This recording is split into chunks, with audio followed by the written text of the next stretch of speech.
Well, joining us now for his view on this, the senior Supreme Court lawyer, Mr. Mukul Rohatgi. Thanks very much for being with us.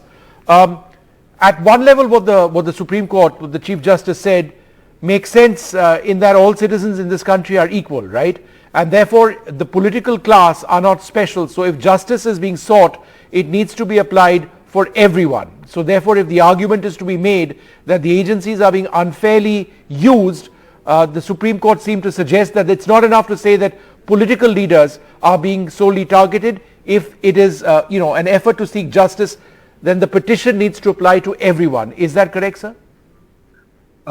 Yes, that's what I've heard in regard to some oral observations made by the court. But Vishnu, I would like to approach it in a slightly different manner. One is the legal aspect of this petition, and the other is the non-legal aspect of this petition. As far as the legal aspect is concerned, this petition was doomed from the beginning. It is misconceived because political parties by themselves do not have fundamental rights.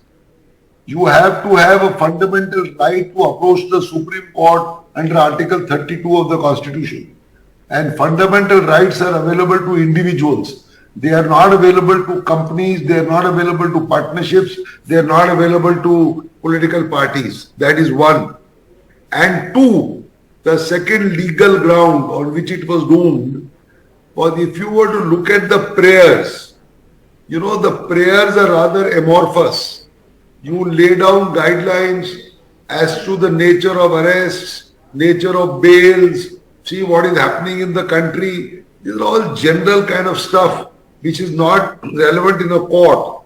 There are already guidelines on bail by umpteen judgments. Right. Guidelines on the manner of arrest by umpteen judgments.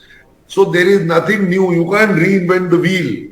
So there was no real substance in the petition on the legal plane. Right. But if you come to a non-legal plane on the issue that you were mentioning, look, it seems to be a political battle between the ruling party and the grievance of the opposition parties. Now, this political battle has to be fought outside the courtroom. You have to fight it in parliament, you have to fight it in legislative assemblies, you have to fight it in public debates, you may have to fight it in a demonstration in roads, in parks, whatever. That's what you have to do. So, you can't go to court and say, oh, look, we are being victimized. I mean, you have to then make out specific cases. Specific individuals must go to the court, seek relief for themselves. Somebody can go to court and say, look, I am being victimized because I am a member of an opposition party.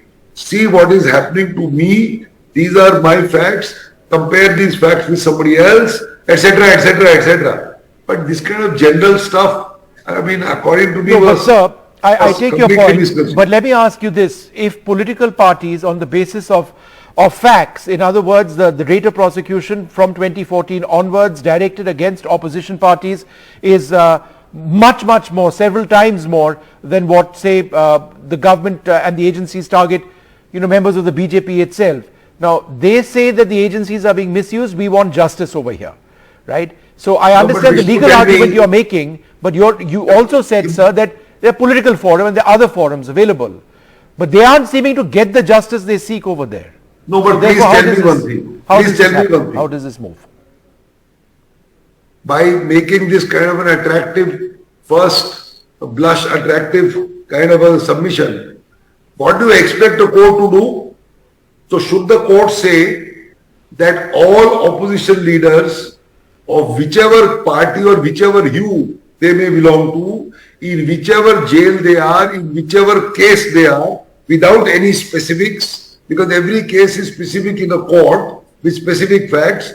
So you want a general omnibus observation that whoever is wherever belonging, wearing a badge on his shoulder that he is an opponent in a political party, of an opposition party, he should get bail or he should get relief. Is such a thing possible? I mean, what is possible is an individual goes to court or a representative of somebody who can't go to court goes to court. You know, that's what there is a PIL. PIL is for what? Basically, Bandhua Mukti Morcha.